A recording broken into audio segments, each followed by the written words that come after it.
Urakoze wowe ufashe umwanya kugira ngo bane nanje muri iki kiganiro kandi ndaguhaye kaze ndi Sheikh Niyonizigiye ni kiganiro itara tubandanya tuvugana ku ijambo rivuga ngo nk'abakristo nk'abizera turakwiye kubaho twiteguriye kwishura ibibazo by'abashaka gutahura ivyo twizera ivyo ari byo babandi kumbure bashaka kubimenya na babandi imbere babigwanye. Ariko kandi hari n'igihe duhura n'inyigisho z'ibinyoma ugasanga iyo tudafise ugutahura kwiza ziraduhungabanije. Mu kiganiro c'imbere yiki naravuze ko ibi birasaba gukoresha ubwenge, ariko kandi ubwenge si ikintu twokwizigira ijana kwijana.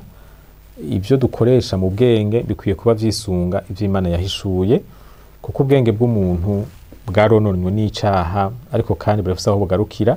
Mugabo nuko kononekana ntibisigura ko bwononekaye ijana kwijana. Umuntu arashobora kwiyumvira ibintu bizima, ibintu vyiza. Umwitwariko dukwiye kugira gusa nuko ivyo twiyumvira dukwiye kwama turaba ko bihwanye n'ic'Imana nayo ivuga. Naravuze ko bimwe birashobora gusigurika mu bwenge, hariho ibindi bidusaba kwizera. Ingene umuntu avuka ubwa kabiri ni ibintu udashobora gusigura. Ni igiki kiba neza na neza mu mpemu y'umuntu, mu bugingo bw'umuntu, muri ame yiwe. Hariho ibintu udashobora gusigura bisaba kuvyizera. Ariko hariho n'ibindi Bibiliya yahishuye. Hari niboneka muri kahise. Urabona nko kuzuka kwa Yesu nk'akarorero ni ikintu coroshe gusigura. Yesu yarapfuye, ntiyapfuye ahantu hinyegeje, bamubambye ku murango, hari abantu bari bahari ivyabona, abo baravyanditse ko barabivuga ingene vyagenze. Kandi Yesu yapfuye mu buryo washaka bworoshe guhinyuza ko vyabaye canke bitabaye, kuko vyaciye mu minwe y'umutegetsi yitwa Pilato. Abantu bose baba bishwe biciye mu ngingo za Buramatari Pilato vyarandikwa mu bitabo vyabo, si ibintu vyaca bizimangana. Sico kimwe n'umuntu banigiye mu nzu ahantu hanyegeye atana abantu bamubona. Yesu ntiyapfuye mu kinyegero, yapfiriye ku murango yakubiswe n'abasoda. Inzego z'igihugu zarabigizemo uruhara. Bijya n'ibintu ushobora kuja muri kahise ugasoma ibitabo vya kahise ukabibona. Inkuru za Pilato ntizinyegejwe, abaguverneri b'abarome ibintu bakora vyarandikwa. Ariko kandi nabajya abantu bari bahari byari vyabona. Yesu ntiyahambwe. Hari bavuga ngo Yesu ngo yararavye gusa ntiyapfuye. Oya, ujya musude yamucumisa icumu kwari kugira ngo asuzume ko yapfuye. Bajya abasoda barabahinga ba torture, ntibashobora kwitiranya umuntu yaravye n'umuntu yapfuye. Barabahinga bavyo.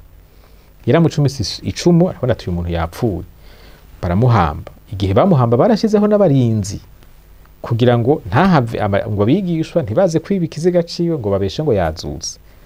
Abo barinzi nibo bagiye bavuga ko yazutse. Hanyuma abantu bahabaye kiriya gihe baragize amatohoza. Murazi nka Luka arabivuga, yaragize amatohoza arabaza abantu bari bahari, abona kwandika inkuru ya Yesu. Rero nk'ivyo ni ibintu ushobora gusigurira umuntu. Ngarutse kuri b'Abayisilamu bavuga ngo Yesu ntiyabambwe, Yesu ntiyapfuye, Yesu ntiyagize gute.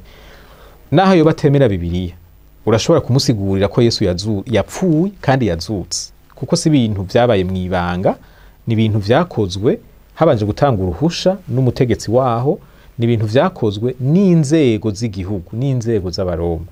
Rero mu nkundire tugaruke tuje ku kiganiro c'uyu munsi canke ico nshaka kuvuga. Nashaka rero dutangure kwinjira mu idonido canke dutangure kuvugana ku bibazo bimwe bimwe nk'abakristo dukwiye kubaho twiteguriye gutanga kwinyishu. Kibazo ngira mpereko ni kibazo cerekeye Imana ubwayo. Ko twemera ko Imana ibaho mu vy'ukuri ni igiki kivyemeza? Aha wohura n'umuntu avuga ati je sinemera ko Imana ibaho, sigurira. Woca umusigurira gute? Aha nashaka mvuge ko hariho ikosa rimwe na rimwe dukunda gukora, tugasigura ibintu nkuko umenga turiko dusigurira ubuvyemera, nkuko umenga turiko turibwira. Uvuze ko Imana yagukijije, ico si ikintu gishobora gutuma ubutemera ko Imana ibaho aca yemera ko ibaho. Iyo ni argument, ni iciyumviro ciwawe nyene kijanye n'ivyo wawe nyene.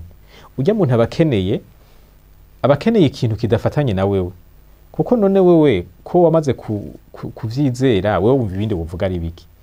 Arakeneye iciyumviro gitandukanye na wewe kugira ngo kimufashe kwiyumvira adatinya yuko agira yakira ibintu bitari byo. Imana irabaho ntibaho, turazi kwibaho. None twobisigura gute? Aha ngaruke kuco navuze mu kiganiro c'imbere yiki. ibi ntibisigura ko dutegerezwa kwishura ibibazo vyose. Ugiye mu vyo kubaho kw'Imana hari ibintu ushobora gusigura, mugabo hariho n'ibintu udashobora gusigura, ariko ntibisigura ko atari byo. Kandi ikindi naco, n'abantu batubaza ibibazo bari kubiri. Hariho ababa bashaka gutahura, hakaba n'ababa bashaka guhakana ivyo wewe wizera. Iyo umuntu yamaze guhitamwo guhakana, naho wo bimusigurira arashobora kuguma kwemeza ko atari byo. Nico kimwe n'umuntu yahisemwo kutabona, naho yoba afise amaso arayiyugarira wenyene. Abo nta kundi Imana izomenya ingene ibagenza, ariko bishitse umuntu akaba ashaka gutahura, abakeneye ko umuganirira ukamufasha. Mu nyemerere twisunga amajambo ari muri Zaburi no mu Baheburayo no mu Baroma. Zaburi 14 ku murongo wa mbere havuga ngo igipfu cibwira mu mutima kiti nta Mana iriho, barononekaye bakoze ibikorwa vyo kwankwa urunuka, nta ukora ivyiza. Umuntu w'igipfu avuga ngo nta Mana iriho. Iri jambo sinza kurivuga ko cane, nzorigaruka ko mu kiganiro kizokurikira. Mugabe ijambo ryo kuvuga ngo Imana ntibaho, Bibiliya ivuga ko niwumva iyo mvugo uzumenye ko yejeje guhura n'igipfu.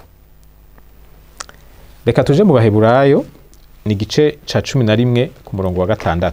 Abaheburayo 11 kuri 6 havuga ngo kandi uwutizera ntibishoboka ko ayihimbara, kuko uwegera Imana akwiye kwizera yuko iriho igaha impera abayirondera.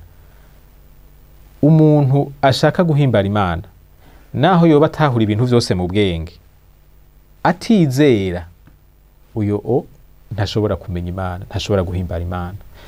Ico nshaka kuvuga niki, uko twinjira muri ibi vyigwa, muri ibi biganiro, tugerageza gutahura ivyo twizera n'ingene twobisigura, tugume twibuka ko ubwenge bwacu ntibushobora gusubirira ukwizera. Burafise igikorwa, mugabo ukwizera niwo mushinge ukunezereza Imana. Reka rero turangirize mu Baroma. Icete candikiwe Abaroma igice ca mbere uhereye ku murongo wa 18 gushika kuri 23. Haravuga ngo ishavu ry'Imana ryarahishuwe rivuye mu ijuru, igishavurira ukutayubaha kw'abantu kose no kugabitanya, banyikirisha ukuri kugabitanya kwabo. Kuko ivyo umuntu yomenya vy'Imana vyerekanwa muri bo, Imana ariyo yabiberetse. Kuko ibitaboneka vyayo nivyo bushobozi bwayo budashira n'ubumana bwayo bibonwa neza uhereye ku kuremwa kw'isi, bimenyekanishwa n'ivyo yaremye, kugira ngo ntihagire ico bireguza. Kuko bamenye Imana ntibayubahe nk'Imana, ntibayishime, ariko bacitse abiyumvira ivy'ubusa, imitima yabo y'imburabwenge icura umuzimagiza, biyise abanyabwenge bacika ibipfu. Icubahiro c'Imana idapfa baragikaba no gusenga ibishushanyo bisa n'umuntu apfa, ivyo biguruka, ivyo bigenza amaguru ane, n'ivyo bikwega inda hasi. Aya n'amajambo akomeye ku muntu wese afise ugukekeranya ko kubaho kw'Imana. Aha intumwa Pawulo avuga ati aba bantu batizera Imana nta citwazo na kimwe bafise. Ati kuko uravye ivyo Imana yaremye ukavyitegereza neza, urabonamwo ibiranga Imana. Biragaragara, ntushobora kubona izuba uri umuntu afise ubwenge butembera, ntushobora kubona ibi bintu Imana yaremye hanyuma ngo uvuge ngo nta Mana ibaho. Mu vy'ukuri ubivuze gutyo birashoboka kumbure udatahura ivyaremye ingene atavyubona aho vyotahurika gatoya. Mugabo urinze wubahuka ukavuga ko ata Mana ibaho, ubona ivyo yaremye, Bibiliya ivuga iti wewe uri igipfu, uri igipfu, nta bintu vyawe. Ariko hano ho Pawulo arashika kure, aravuga ngo ivyerekeye Imana, ibiranga Imana barabizi, atahubwo bahisemwo gusenga ibiremwa babisubiriza Imana. Bararavye ivyaremwe barabona ko Imana ibaho, mugabo kubera umutima w'ubugarariji uri muri bo bahitamwo gusenga ibiremwa. Nico gituma nsubiye inyuma kuvyo navuze kare, bajya abantu babaza ibibazo kubijanye n'Imana hariho bamwe baba basunikwa n'umutima w'ubugarariji, hariho bamwe bataba bakeneye gutahura ngo bizere, ahubwo baba bashaka nyene guhakana ivy'Imana. Muri ijambo abigishwa bigeze kubaza Yesu, bamubajije bati mbega mwigisha, none ni kubera iki twebwe utubarira mu majambo yumvikana, mugabo ari abantu benshi iyo baje ukababwira mu migani? Yesu yabariye ngo no kugira ngo bavyumve mugabo ntibabitahure, bavyumve ntibagire gute, ntibabitahure. Kubera iki? Kuko nubundi ikibazana so gutahura. Hajya muri bajya abantu benshi baza kumviriza Yesu, haba harimwe abasumyi b'urusaku barungitswe n'abafarisayo, barungitswe n'abasadukayo, kugira ngo barabe ko hari ikintu Yesu yovuga bakimufatireko, baze kumurega ku bategetsi maze bamwikize. Harimwe abantu bari kuri mission, bahawe amahera yo kurondera ivyo barega Yesu ku bategetsi. Umuntu nk'uwo ntibikenewe ko atahura ivyo uri kuravuga, kuko si icarondera. Icabarondera ni ingenda gufatisha wewe. Hariho n'abandi baba baje kugira ngo bamuhinyuze. Muri buka umwe yigeze kumubaza ati mbega hajya itegeko riruta yandi yose niri, kandi rero muhinga w'ivyagezwe, ariko ngo yabimubajije kugira ngo amugeze. Rero mu bantu batubaza ibibazo si bose bafise umutima ukurondera kumenya, kuko naho bo bimenya mbere washaka bashobora kuba banabizi, naho bo bimenya umutima impwemu y'ubugarariji iri muri bo ituma babandanya basenga ivyo bahizemwo gusenga bakabirutisha Imana. Niryo jambo tubona hano. Ariko Imana mu bumana bwayo yariyerekanye, yarihishuriye umuntu wese ashaka kuyimenya no kuyubaha ikoresheje ivyaremwe. Ibiranga Imana birabonekera mu vyo yaremye, ariko abantu barabibona mugabo bagahitamwo gusenga ibikoko n'ibiti. Nico gituma badafise ivyo bireguza. Hariho ivyiyumviro bitandukanye bikoreshwa mu gusigura ko Imana ibaho. Icyumviro ca mbere, ku kintu cose gifise aho catanguriye hama hariho icatumye kibaho. La cause. Nimba ibi bintu vyose tubona vyaratanguye igihe kanaka, hariho ikintu catumye bitangura. Nta kintu kihari kidafise ingene caje, kandi ingene caje usanga hari ikindi kintu kiri nyuma yacu. Ugiye uraduga kuri urwo ruhererekano rero, shaka ufate ku muntu. Umuntu abaho gute? Agira abamuvyara. None abo bamuvyara bobo bababayeho gute? Nabo bagize ababavyara. Ubandanije uduga uzogera ku muntu wa mbere. Hariho umuntu atavyawe. None uwo muntu atavyawe yavutse gute? Yabayeho gute? Yaje gute? Aho rero tugaruka ku muremyi.